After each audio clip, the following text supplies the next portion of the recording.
بسم الله الرحمن الرحيم. أولا السلام عليكم ورحمة الله وبركاته.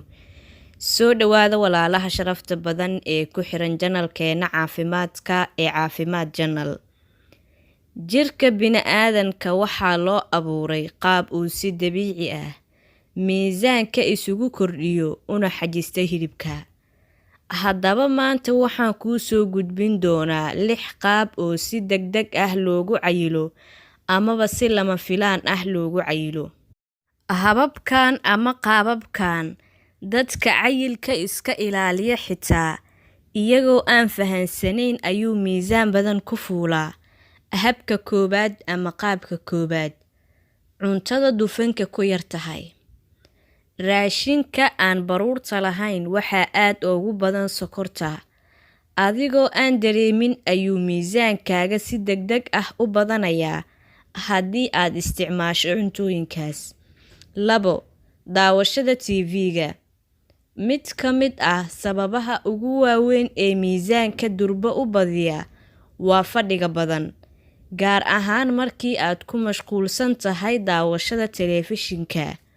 Waxaa jira musalsalo xiiso badan oo qofka ku kalifaya inuu saacado badan hor fadhiyo TV-ga.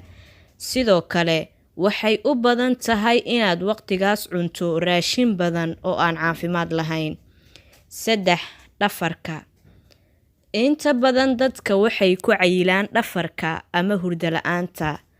Marka aad seexan weyso, waxaa kobcaya heerka walwalka ee maskaxdaada, waxaana badanaya raashin cunistaada.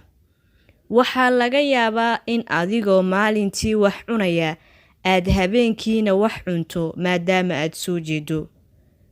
Qodobka 4 waa raashinka oo la badsado.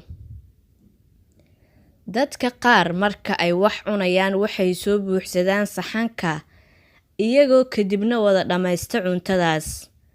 Qaabkaas waa mid ka mid ah hababka degdeg loogu cayilo.